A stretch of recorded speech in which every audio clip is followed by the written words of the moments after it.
آج کی اس ویڈیو میں میں آپ کو ایک معصوم لڑکی کے اوپر بیتی دکھ بھری سچی کہانی سنانے جا رہی ہوں۔ آج میرا نکاح تھا، میں دلہن بنی بیٹھی تھی۔ میں ویسے بھی بہت حسین تھی، مگر آج اور بھی خوبصورت لگ رہی تھی۔ یہ سب کہہ رہے تھے، مگر میرا دل تڑپ رہا تھا کہ یہ کیسے ہوگا، ایسا نہیں ہونا چاہیے تھا۔ میں بہت خوفزدہ تھی۔ آج تک اپنے جس دیور سے میری بہت اچھی دوستی تھی، جسے میں اپنا بچہ سمجھتی تھی، آج وہی میرا شوہر کیسے بن گیا۔ خدایا، میں اس کا سامنا کیسے کروں گی۔ تھوڑی دیر بعد دروازہ کھلا، میں اپنے آپ میں سمٹ گئی۔ وہ میرے پاس بیٹھا، میرے ہاتھوں میں کپ کپاہٹ ہو رہی تھی۔ سارب نے میرا ہاتھ پکڑا۔ آج تک وہ مجھے راحیلہ بھابھی بھی کہتا تھا، آج صرف راحیلہ کہہ رہا تھا۔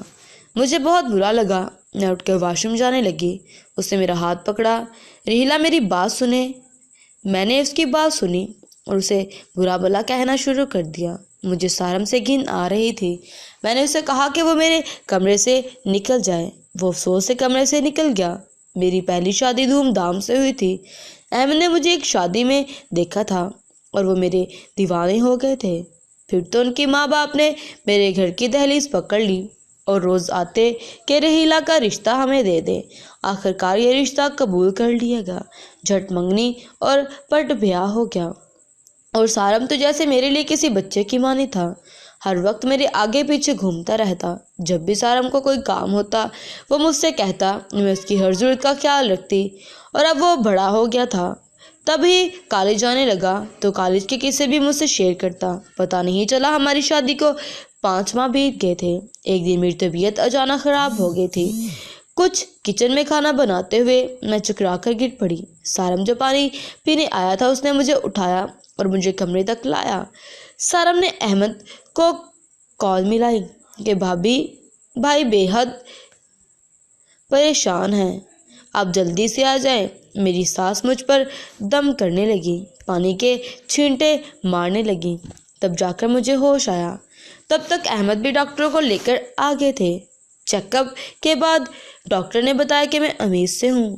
احمد کی خوشی کا ٹھکانہ نہیں تھا۔ میرے ساس سسر بھی بے حد خوش تھے اور سارم تو خوشی سے پاگل ہو رہا تھا۔ وہ چاچا بننے کو تھا۔ مجھے شرم آ رہی تھی، مگر میں بہت خوش تھی۔ نوفل احمد سے بھی زیادہ سارم کا دیوانہ تھا، کیونکہ احمد کا وقت زیادہ تر گھر سے باہر گزرتا تھا۔ اب نوفل 1 سال کا ہو چکا تھا۔ میں پھر سے پریگننٹ تھی۔ ابھی مجھے 6واں مہینہ چل رہا تھا۔ احمد اپنے کسی کلائنٹ سے ملنے بلوچستان کے شہر گئے تھے۔ مجھے بہت ڈر لگ رہا تھا، کیونکہ وہاں کے حالات ٹھیک نہیں تھے اور سب مسافروں کو شہید کر دیا گیا۔ میں نے جلدی سے احمد کو کال ملائی۔ رنگ جا رہی تھی، لیکن کوئی ریسیو نہیں کر رہا تھا۔ ہم لوگ بہت پریشان تھے۔ انکل اور آنٹی روئے جا رہے تھے۔ میں پاگلوں کی طرح کال کیے جا رہی تھی۔ جب تک رنگ جا رہی تھی، میری آس بندھی ہوئی تھی۔ 1 ہفتہ گزر گیا۔ سب لوگ ہمارے گھر میں جمع ہو گئے تھے۔ میری چوڑیاں اتار دی گئی تھی، میرے زیور اتار دیے گئے تھے۔ میں ایک زندہ لاش کی طرح بیٹھی تھی۔ میرا یقین یہ لوگ توڑ رہے تھے، مجھے بیوہ کہہ رہے تھے۔ مجھے یقین نہیں آ رہا تھا احمد کے فون پر اب بھی رنگ نہیں جاتی تھی۔ اب تک ان کا کچھ پتہ نہیں تھا۔ ان کو مردہ قرار دے دیا گیا تھا۔ میں عدت سے فارغ ہوئی۔ میں سمجھ نہیں آ رہا تھا کہ میں کیا کروں، کہاں جاؤں۔ احمد کے بغیر اتنی لمبی زندگی کیسے گزاروں گی۔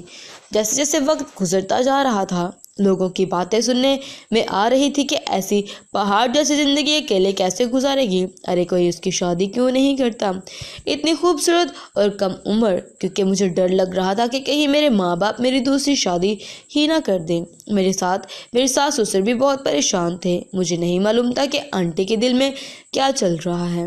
ایک دن وہ میرے امی ابو کے پاس گئی اور ان سے کہا کہ راحیلہ کی شادی سارم سے کروا دیں۔ امی ابو مان گئے۔ سارم مجھ سے بہت چھوٹا تھا، مگر پھر بھی وہ راضی ہو گیا۔ مجھے تو یقین نہیں آ رہا تھا کہ کوئی کیسے میری قسمت کا فیصلہ ایسے اتنی آسانی سے کر سکتا ہے۔ مجھے سارم سے بات کرنے کا موقع نہیں دیا گیا تھا۔ اچانک ایک دن انکل میرے کمرے میں آئے، ہاتھ جوڑ کے التجا کی مان جاؤ، میرا جوان بیٹا چلا گیا ہے، اس کی نشانی یہی بچے ہیں، ان کو ہم سے جدا نہ کرو۔ نہیں ابا، میں آپ لوگوں کو چھوڑ کر نہیں جاؤں گی۔ مگر میں شادی بھی نہیں کروں گی۔ انکل بہت رو رہے تھے، کبھی میرے سامنے ہاتھ جوڑے تو کبھی پیر پکڑ رہے تھے۔ مجھ سے ان کی یہ حالت دیکھی نہیں جا رہی تھی۔ میں مجبور ہو گئی، ان کے سامنے حامی بھر لی تو وہ چلے گئے، لیکن میں روتی رہ گئی۔ اور آج میرا دیور، میرا شوہر سارم کمرے میں آیا تو مجھے بہت برا لگا۔ اس کی ہمت کیسے ہوئی میرے ساتھ ایک ہی کمرے میں رہے۔ تبھی میں اٹھی اور باہر نکل گئی تھی۔ میں نے سارم سے بات کی، وہ کہہ کر کمرے سے نکل گیا، مگر میں سوچ میں پڑ گئی کیونکہ وہ واقعی سے ہی کہہ رہا تھا۔ اب ہم لوگ آپس میں بات چیت کرتے رہتے۔ مجھے سارم سے اب گھن نہیں آتی تھی۔ سچ پوچھے تو وہ مجھے اچھا لگنے لگا تھا۔ میں نے اسے قبول کر لیا تھا، مجبوری میں نہیں بلکہ مجھے اس سے محبت ہو گئی تھی۔ ایک دن اس نے مجھ سے کہا اور یہ کہہ کر اس کی دیوانگی بڑھتی جا رہی تھی، اگرچہ میں احمد کو بھولی نہیں تھی، ان کی یادیں میرے ساتھ تھیں، کیونکہ سچ تو یہ ہے کہ مرنے والوں کے ساتھ مرا نہیں جاتا۔ آج میری اور سارم کی شادی کو 4 سال ہو چکے ہیں۔ ہمارا ایک بیٹا بھی تھا، اور جو میرا اور سارم کا تھا۔ مجھے ڈر تھا کہیں سارم اپنی اولاد کے سامنے نوفر اور میری بیٹی کو بھول نہ جائے۔ میری بھول تھی، سارم تینوں کو ایک جتنا پیار کرتا تھا، کوئی فرق محسوس نہیں کرتا تھا۔ ہم بہت خوش تھے۔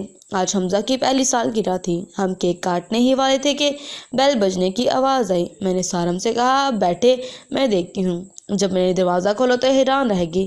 میرے سامنے احمد کھڑے تھے۔ وہ مجھے دیکھ کر خوشی سے مسکرا رہے تھے، مگر میری مسکراہٹ غائب ہو چکی تھی۔ میری تو آواز نہیں نکل رہی تھی۔ انکل آنٹی احمد کو دیکھ کر بہت خوش ہوئے، مگر ایک میں تھی جو خوش نہیں تھی۔ اگر میں شادی کی نہ ہوتی تو آج میری خوشی کا کوئی ٹھکانہ نہ ہوتا۔ احمد نے بچوں کو پیار کیا اور اپنی بیٹی کو پہلی بار دیکھا تھا۔ ایک آدمی نے وہاں سے بھاگنے کی کوشش کی تو اس کا برا حشر ہو گیا تھا۔ تبھی ہم لوگوں نے ڈر کے مارے وہاں سے بھاگنے کی کوشش نہیں کی، مگر آج فوج کی مداخلت سے ہم سب کو رہا کر دیا گیا ہے۔ اچانک احمد نے پوچھا، یہ بچہ کس کا ہے؟ وہ حمزہ کو دیکھ رہے تھے جو میری گود میں تھا۔ سارم نے کہا، یہ میرا بیٹا ہے۔ وہ بہت خوش ہوئے اور حمزہ کو پیار کرنے لگے۔ تبھی وہ پوچھنے لگے، سارم کی بیوی کہاں ہے؟ تو سارم نے ان کی بات ٹالی اور کہا، کھانا کھا لے۔ میں نے کھانا لگا دیا۔ سب لوگ کھانا کھانے لگے۔ میں اور سارم بس پلیٹ میں چمچہ ہی چلا رہے تھے۔ انکل آنٹی بہت پریشان تھے کہ اب کیا ہوگا۔ سارم، تم سمجھتے کیوں نہیں ہو؟ احمد سخت لہجے کی حالت میں تھے۔ ان کو لگ رہا تھا کہ سارم کی بری نظر تھی مجھ پر۔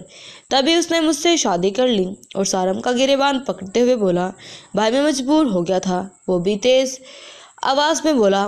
انکل آنٹی بھی اسے سمجھانے لگے کہ ہم جوان لڑکی کو کب تک بٹھائے رکھتے، کوئی اور باپ ہوتا تو بچوں کا کیا ہوتا، اس لیے ہم نے یہ فیصلہ کیا۔ احمد اب چپ ہو گئے تھے۔ ٹھیک ہے امی، لیکن اب میں کیا کروں؟ اب راحیلہ میری بیوی ہے، انہوں نے فیصلہ سنایا۔ نہیں بھائی، اب وہ میری بیوی ہے۔ تبھی انکل بیچ میں آیا اور دونوں کو کہا، چپ ہو جا، ہم فتویٰ لینا پڑے گا، سب لوگ اپنے کمرے میں جاؤ۔ سارم میرے فون اور میسج کیے جا رہے تھے جبکہ میں بچوں کے کمرے میں تھی۔ سارم کو ڈر تھا کہ کہیں میں اسے چھوڑ نہ دوں۔ میں کوئی جواب نہیں دے رہی تھی۔ اذان کی آواز پر سب اپنے کمرے سے نکلے اور سب نے نماز ادا کی۔ گھر کے مرد مفتی صاحب کے پاس گئے۔ میں بہت پریشان تھی۔ احمد میرا کل تھا اور سارم میرا آج۔ دونوں میری محبت ہے کہ میں ان سے بہت محبت کرتی ہوں، مگر جو فیصلہ مفتی صاحب دیں گے وہی مجھے قبول کرنا ہوگا۔ احمد نے ایک دیندار سے رابطہ کیا اور ان کا یہی جواب تھا کہ اب سارم کی بیوی ہوں۔ انہوں نے سارم سے کہا کہ وہ مجھے طلاق دے دے تاکہ وہ مجھ سے پھر سے شادی کر لے۔